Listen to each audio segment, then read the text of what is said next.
अब आप digit integrals के अदर एग्जाम्पल्स को देखिए। एग्जाम्पल जैसे है integration of e to the power x into 1 plus sine x divided by 1 plus cos x dx। Limit है फ्रॉम π/3 टू π/2। ये आपका लिमिट देखिए। मैंने जैसा मैंने पहले बताया था कि मेरा मेन काम क्या है, इंटीग्रेशन निकालना। तब जाकर के वैल्यू क्या करेंगे, पुट करेंगे, upper limit minus lower limit कर देंगे। तो पहले इसका इंटीग्रेशन कैसे निकालते हैं, ये सबसे इंपॉर्टेंट चीज है। जैसे पहले आप इसको इंटीग्रेशन निकाल दीजिए। मान लेते हैं आई आपको दिया हुआ है e to the power x into 1 plus sine x divided by 1 plus cos x dx। कैसे निकालेंगे ये अपना सोचना है। यहाँ दो फंक्शन है, एक फंक्शन ये, दूसरा फंक्शन ये। तो निश्चित है इंटीग्रेशन बाय पार्ट्स में कोई फॉर्मूला यूज होगा। अब इसको किस प्रकार से काम करते हैं, तो u इंटू भी नहीं होकर के एक और फॉर्मूला था, उस फॉर्मूला के उपयोग किए हैं। क्या लिख लिए, 1/1 प्लस कॉस x और plus sine x by 1 plus cos x लिख लिया into dx।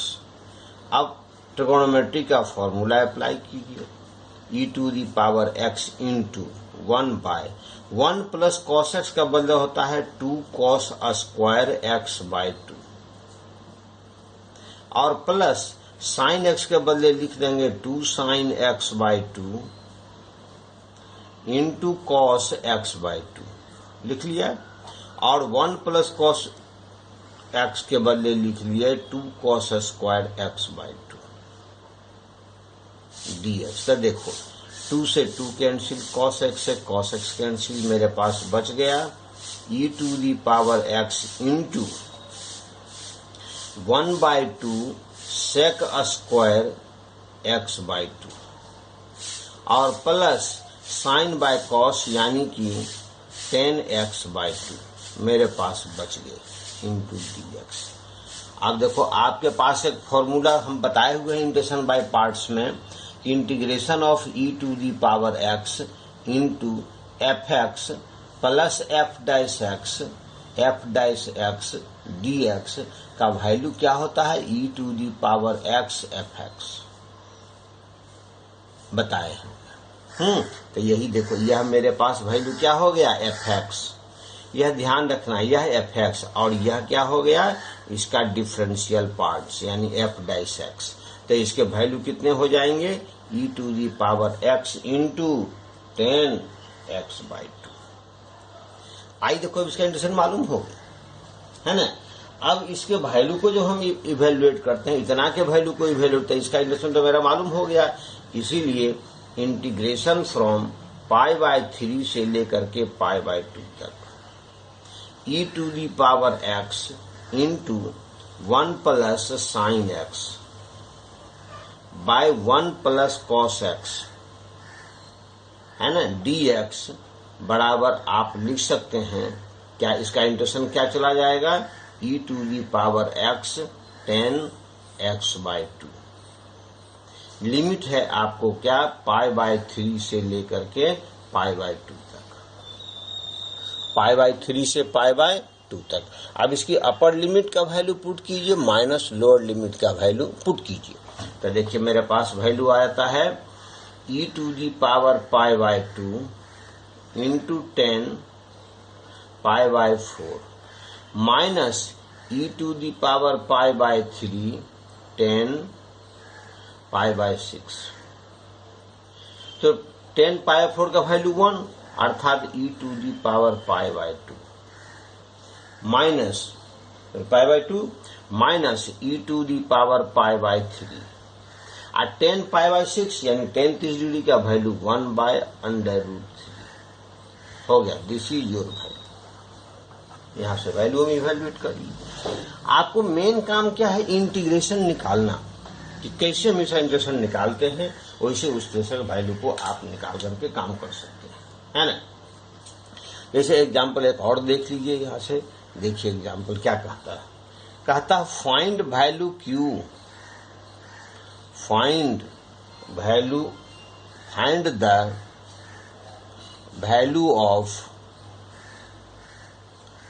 The value of Q where Q बराबर आपको दिया हुआ है, क्यू बराबर दिया हुआ है 8b by under root H integration from 0 to capital H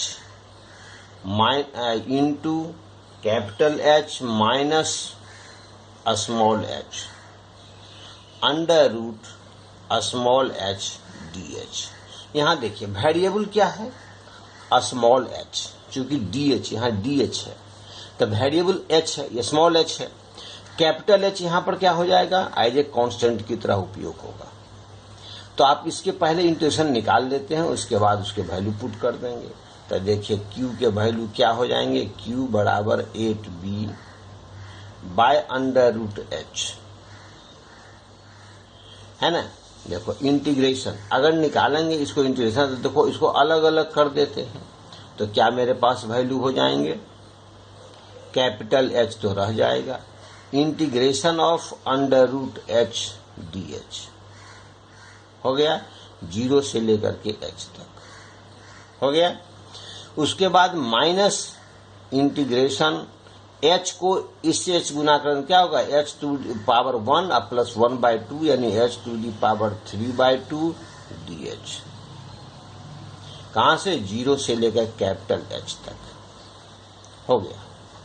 अब इसको आप इंटीग्रेशन कीजिए, दैट इज क्या 8b 8b by under root h into देखिए h कैपिटल H तो हो गया, इसका इंटीग्रेशन कितना होता है, h टू दी पावर 1/2 है और प्लस 1 यानी कि 3/2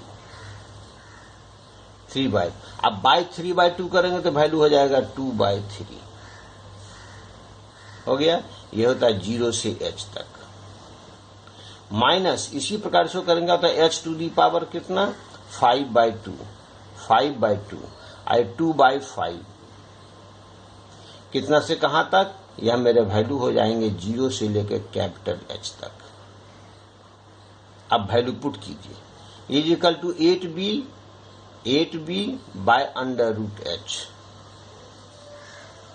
यहां से है क्या 2h/3 into h to the power 3/2 minus 0 minus 2/5 into h to the power 5/2 minus 0। अब देखिए is equal to 8b by under root h into देखो 2h से जिसको मल्टीप्लाई करेंगे तो आ जाएगा 2/3 h to the power 5/2 minus 2/5 h to the power 5/2। अब 5h to the power 5 2h to the power 5/2 common निकाल लेंगे तो 8 2 क्या हो जाएगा 16b h to the power 5/2 by under root h into 1/3 minus 1/5 ये हो जाएंगे equal to 16b h square, क्योंकि रूट एच से कट जाएगा, आ जाएगा h स्क्वायर इंटू कितने हो जाएंगे इसके 2/15 यानी मेरे पास वैल्यू हो जाएगा 32/15 BH square 32/15 BH square. This is your क्या वैल्यू। यहां से आप इसकी वैल्यू को इवेल्युएट कर सकते हैं। ऐसे ही बहुत सारे क्वेश्चंस होंगे, जैसे देखिए एक यहां से और लीजिए, इंटीग्रेशन फ्रॉम 0 to 1 कितना 10 इनवर्स x अब tan inverse x D S का इंटीग्रेशन निकालिए। ये तो फिर अपना काम है, tan inverse x D S का इंटीग्रेशन निकालना तो अपना काम है ना। किस प्रकार से इसका इंटीग्रेशन हम मालूम करते हैं वो देखिए। तो देखिए इनवर्स फंक्शन है, हम इंटीग्रेशन बाय पार्ट्स में बता चुके हैं कि अगर इनवर्स फंक्शन या लॉगरिथमिक फंक्शन अकेले अकेले हो तो आप वन को एक फंक्शन के रूप में यूज कर सकते हैं, है ना। वन यानी कि इसको इंटीग्रेशन निकालने के लिए क्या काम करेंगे, फ्रॉम 0 to 1, है ना। 1 into tan inverse x, tan inverse x dx आप मान लिए, हो गया। अब देखो यह इनवर्स फंक्शन क्या है, इनवर्स फंक्शन हो गया और यह अलजेब्राइक फंक्शन हो गया। इलेट रूल में ये u हो जाएगा और ये v हो जाएगा, हो गया। अब इसको इंटीग्रेशन कीजिए तो पहले लिखते हैं u, यानी लिखते हैं tan इनवर्स x। क्या लिखते हैं, tan inverse x integration of 1 into dx minus integration of, पहले लिखते हैं क्या, differentiation of tan inverse x with respect to x, फिर इंटीग्रेशन ऑफ 1 into dx, दोनों को मल्टीप्लाई करके फिर से इसको इंटीग्रेट कर देंगे। दिस इज 0 से 1। फिर देखिए 1 का इंटीग्रेशन वो x हो जाता है तो लिखाएगा x into tan inverse x, tan inverse x minus, देखो tan इनवर्स x का डिफरेंशिएशन होता है 1/1 प्लस x स्क्वायर, और इसका हो गया क्या, x dx 0 से 1 तक, हो गया। फिर देखो इसको इंटीग्रेट करेंगे, मेरे पास होता है x tan inverse x tan inverse x tan inverse x minus, इसको इंटीग्रेट कीजिए। देखिए इतना को अगर हम z मान लेते हैं तो 2x dz, जैसे इसको इंटीग्रेशन निकालते हैं। देखिए एक साइड से आप किनारे से देख लीजिए, है ना, इंटीग्रेशन ऑफ x dx, है ना, बाय कितना 1 प्लस एक्स स्क्वायर। तो क्या करेंगे 1 प्लस एक्स स्क्वायर बराबर अगर हम z मान लेते हैं तो हो जाएगा 2x dx बराबर क्या, dz। यहाँ तो x dx है इसीलिए x dx बराबर हो जाएगा 1/2 dz।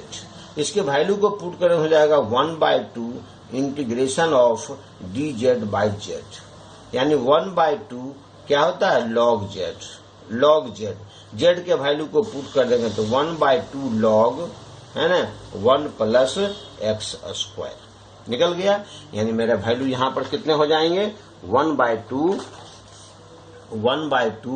है ना, log क्या हो जाएगा, log 1 प्लस एक्स स्क्वायर, हो गया।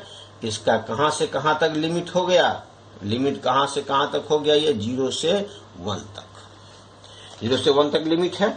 अब आप अपर लिमिट पुट कीजिए तो हो जाएगा 1 into tan inverse 1 minus 1/2 log 1 put करेंगे तो 1 प्लस 1 2, एक टर्म हो गया, माइनस 0 पुट करेंगे तो हो जाएगा 0, ये तो हो जाएगा 0, और माइनस 1/2 log 1 का वैल्यू भी 0। तो मेरे पास वैल्यू कितने निकल गए, इसको tan इनवर्स 1 का वैल्यू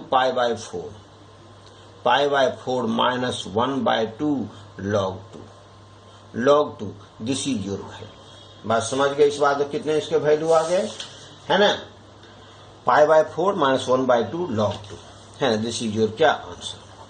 इस तरह से आप इसके वैल्यू को इवेल्युएट कर सकते हैं, डिफरेंट इंटीग्रेशन के वैल्यू को निकाल सकते हैं। जैसे एक और एग्जांपल यहां से देखिए, example integration from 0 to π/2 x sin x into sin 2x dx, इसको इंटीग्रेशन निकालना है। तो देखो ये 3 फंक्शन हो गया, 1 2 3 फंक्शन हो गया। तो सबसे पहले आप क्या कीजिए, ये दोनों जो ट्रिगोनोमेट्रिकल फंक्शन है इसको क्या 2 अलग अलग भाग में ब्रेक कीजिए। तो 2 प्रोडक्ट के फॉर्म में है तो इसको सम या डिफरेंस के रूप में ट्रांसफर करेंगे। तो क्या करेंगे, 2 sin a into sine B का फॉर्मूला अप्लाई करेंगे।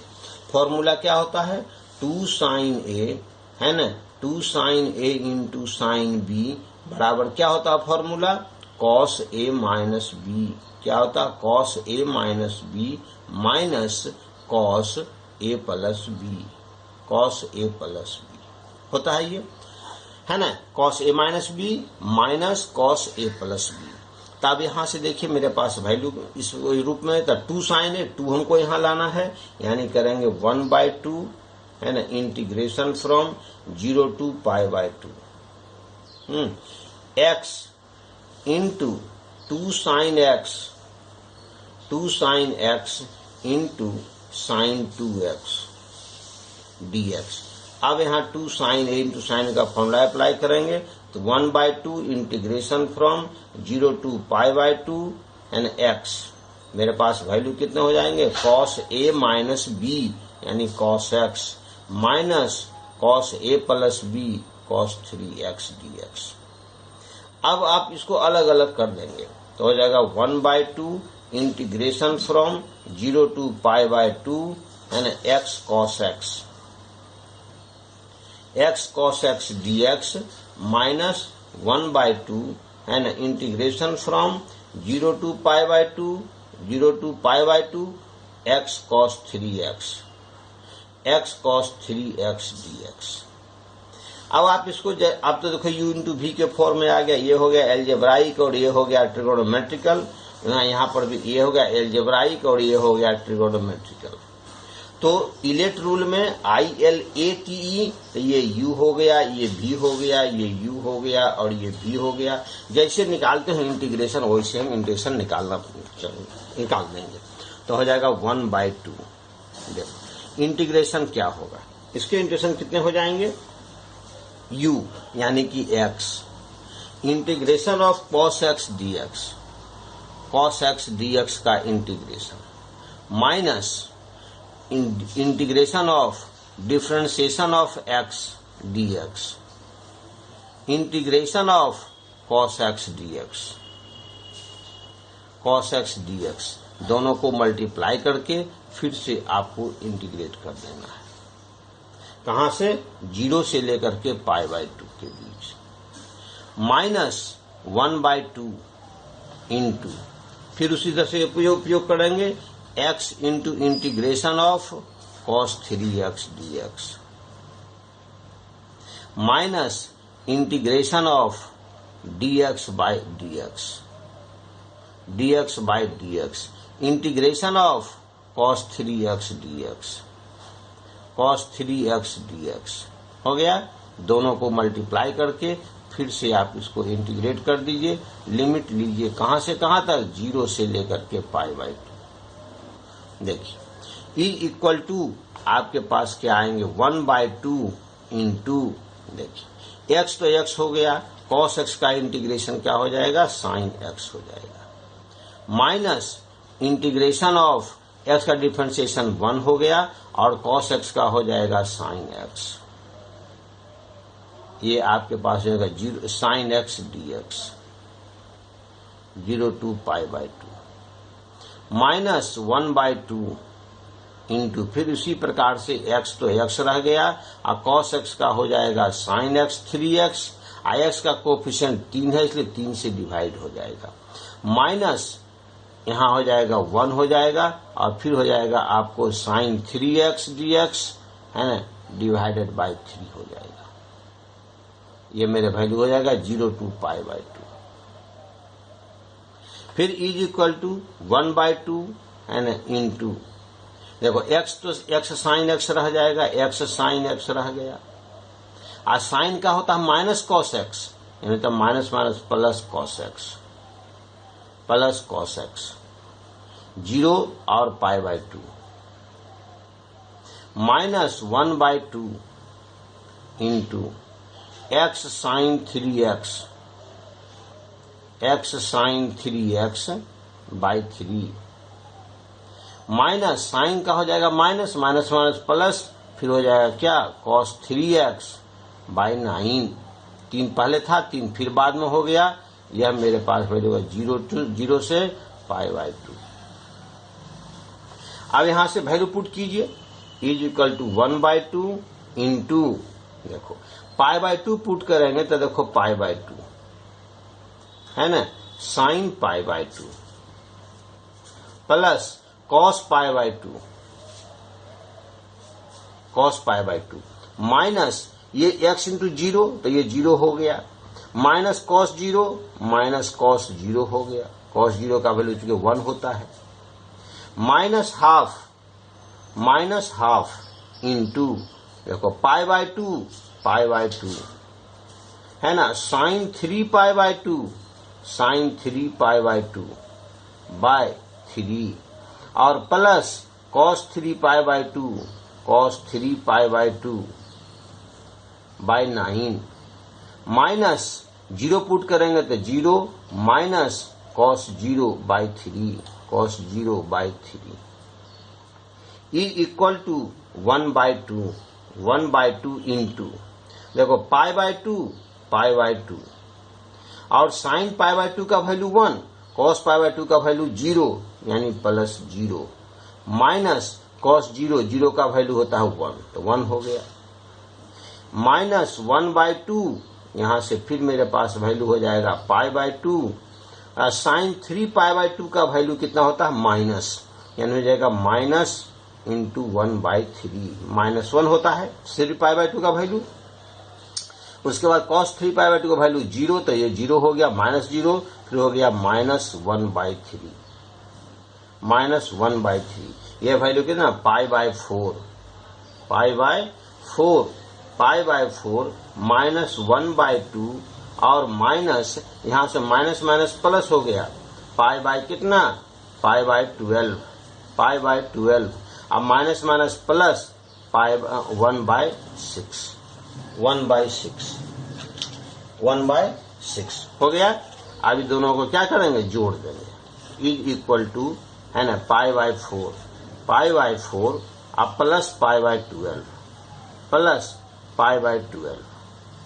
12 एक हो गया और माइनस हो जाएगा 1/2 माइनस 1/6 मेरे पास वैल्यू कितने हो जाएंगे इसके, दिस इज इक्वल टू क्या 12 that is 3 pi plus pi minus फिर हो जाएगा 6 ये हो जाएगा 3 माइनस 1 मतलब 4 पाई बाय 12 यानी पाई बाय 3 और माइनस 2/6 यानी कि 1/3 मेरे ये क्या होंगे वैल्यू हो जाएंगे। आप यहां से देखिए मेरे वैल्यू कितना पाई बाय 4 ये मेरे कितना होगा 3 पाई बाय 4 माइनस 1/2 यहाँ से कहीं कुछ मिस्टेक हो गया है। देखिए इसकी कैलकुलेशन को सॉल्व कर लेंगे, कैलकुलेशन कोई प्रॉब्लम होगी इसी कैलकुलेशन को आप देख लेंगे अच्छी तरह से कहाँ कैलकुलेशन मिस्टेक हो रहा है ना, विशेष इसमें टाइम नहीं इंगेज करेंगे। देखिए अदर कोई क्वेश्चंस आपके पास अगर अवेलेबल होता हो तो आप इसे देखिए किस प्रकार से काम करते हैं। अदर क्वेश्चंस क्या है यानी एग्जाम्पल है integration from 0 to 1 e to the power minus x by 1 plus e to the power x dx। आप सभी प्रॉब्लम में ये चीज समान देख रहे हैं कि केवल क्या करते हैं कि इंटीग्रेशन मेनली निकालना काम है, जैसा कि पहले सभी चीजों में सभी चैप्टर हमने देखा है, केवल इंटीग्रेशन निकाले, कैसे इंटीग्रेशन निकालते हैं वो प्रीवियस से सभी सब बात समझ जाएंगे है ना। और अब उसके बाद upper limit minus lower limit value put कर देते हैं, मेरा इंटीग्रेशन निकल जाता है। बात समझ गए, इतना ही हम काम करते हैं। अब देखो किस प्रकार से इसको हम काम करते हैं, सो यहाँ से देखिए है ना कि किस प्रकार से इसको इंटीग्रेशन कैसे निकालते हैं, यही मेरा मेन चीज है। इंटीग्रेशन किस तरह से हम काम करते हैं तो कैसे करेंगे इसमें हम काम, e to the power x, जैसे मान लें i लेते हैं, इसको इंटीग्रेशन निकालिए e to the power minus x by 1 plus e to the power x dx।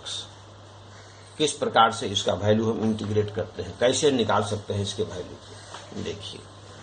तो क्या करते हैं, इसको इंटीग्रेशन फ्रॉम, इसको लिख सकते हैं 1 by e to the power x into 1 plus e to the power x dx, ऐसा लिख सकते हैं 1 प्लस एक्स, ठीक है। अब इसको इस रूप में लिखने के लिए आप क्या कीजिए, पुट कीजिए 1 plus put 1 plus e to the power x बराबर जेड, ये 1 e to the power x बराबर जेड, तो e to the power x d x बराबर क्या हो जाएगा, e to the power x d x बराबर हो जाएगा डी जेड, यानी कि डी एक्स बराबर कितने हो जाएंगे 1 by e to the power x d z, यानी कि d z by z, d x के वैल्यू। तो इसके आई इंटीग्रेंड मेरे पास कितने हैं, इंटीग्रेंड मेरे पास हो जाएगा इंटीग्रेशन ऑफ, है ना, डी जेड, डी एक्स का वैल्यू हो गया d z by z, d z by z, इतना का वैल्यू ऑलरेडी जेड है और 1 प्लस जेड आ गया। तो इसको दो भाग में, यानी कि मेरे पास वैल्यू आ गई इंटीग्रेशन ऑफ क्या d z by z square into 1 plus z, इसको हमको क्या करना है, इंटीग्रेट करना है। तो किस तरह से इसका इंटीग्रेशन करेंगे, तो इसको हम पार्शियल फ्रैक्शन के जरिए पहले हम इसको अलग अलग करते हैं, है ना, पार्शियल फ्रैक्शन को अप्लाई करके पहले अलग अलग करेंगे। जैसे देखिए 1 by z square into 1 plus z को लेकर के पहले आप इंटीग्रेट कीजिए, ये पार्शियल फ्रैक्शन से अलग अलग कीजिए। तो लिखेंगे a by z plus b by z square plus c by क्या 1 प्लस जेड, लिखेंगे ऐसा लिखेंगे। जेड स्क्वायर रिपीटेड टर्म है, जेड स्क्वायर का टर्म रिपीट कर रहा है, तो a by z b by z square c by 1 plus z. तो देखो 1 बाय, है ना, z square into 1 plus z is equal to, यहां से करेंगे z square into 1 plus z, यहां से जाएगा a into z into 1 plus z plus b into 1 plus z, partial fraction हम अप्लाई करते हैं, सी जेड स्क्वायर, नीचे का टर्म कैंसिल, दैट इज 1 बराबर हो जाएगा a into z into 1 plus z और plus b into 1 plus z और प्लस सी जेड स्क्वायर, ये टर्म आ गया। एबीसी के वैल्यू को निकालने के लिए हम पुट करते हैं, इसमें क्या पुट करेंगे, जेड बराबर 0, पुट जेड बराबर 0। अगर जेड का वैल्यू 0 पुट करेंगे तो ये 0 हो गया, ये 0 हो गया, बी बच गया, यानी केवल बी बराबर क्या हो गया, बी बराबर हो गया आपको 1, बी बराबर 1, बी इंटू 1 बराबर 1। पुट करेंगे फिर पुट जेड बराबर, पुट है ना, जेड बराबर -1, -1 पुट करेंगे तो ये 0, ये 0, केवल सी बच गया, -1 का स्क्वायर +1 हो गया, सी बराबर भी क्या हो गया, इंप्लाई दैट सी बराबर 1, ये भी सी बराबर 1 भी हो गया। इसके बाद आप क्या पुट कर सकते हो, अब तो पता नहीं होगा ए का वैल्यू कैसे निकालेंगे। तो चलिए कोफिशिएंट ऑफ जेड स्क्वायर को हम कंपेयर करते हैं, कोफिशिएंट ऑफ जेड स्क्वायर। तो इधर कोफिशिएंट ऑफ जेड कितने हो जाएंगे, ए जेड इंटू जेड, यानी ए जेड स्क्वायर, यानी हो गया ए, यहाँ पर बी जेड तो नहीं, यहाँ हो गया सी, तब प्लस सी बराबर क्या होगा, उधर कोफिशिएंट जेड स्क्वायर को कोफिशिएंट नहीं है, दैट इज 0, तो ए बराबर सी, इसलिए ए बराबर क्या हो जाएगा -c, अर्थात -1, ए का वैल्यू -1। इसमें जब वैल्यू पुट कर देंगे तो आ जाएगा 1 by z square into 1 plus z बराबर मेरा वैल्यू हो जाएगा -1 by z plus 1 by z square और प्लस 1 बाय 1 प्लस जेड आ गया। अब इसकी वैल्यू को आप यहाँ पर पुट कीजिए इंटीग्रेट करने, इसलिए integration of d z by z square into 1 plus z को आप क्या लिखेंगे, लिखेंगे integration from -1 by z plus 1 by z square plus 1 by 1 plus z आ गया इतना, दिस इज इक्वल टू क्या, डी जेड। इसको इंटीग्रेट करेंगे तो -1 by z minus log z हो गया, minus log z -1 by z, -1 by z plus log 1 plus Z हो गया, इतना निकल गया। अब देखो इन दोनों को एक टर्म में अगर हम लिखेंगे तो लिखेंगे लॉग, है ना, 1 प्लस या z के वैल्यू को पुट कर देते हैं। z किसने हमने माना e to the power x को, तो minus log e to the power x minus 1 by e to the power x plus log 1 plus e to the power x लिख लिया। आप देखो x कॉमन आ जाएगा, ये साइड में चला जाएगा, minus x log e minus 1 by e to the power x plus log है ना 1 plus e to the power x। आप देखो लॉग e का वैल्यू 1, यानी आ गया मेरे पास value minus x minus 1 by e to the power x plus log है ना 1 plus e to the power x।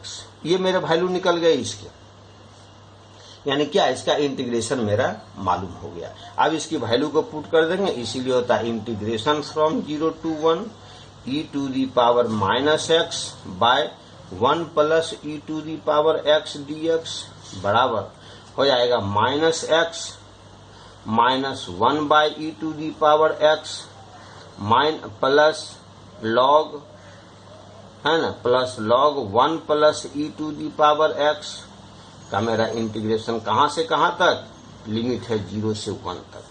अब 1 आप वैल्यू यहां पुट कीजिए, 1 आप वैल्यू पुट करेंगे तो 1 पुट कर मेरा वैल्यू हो जाएगा माइनस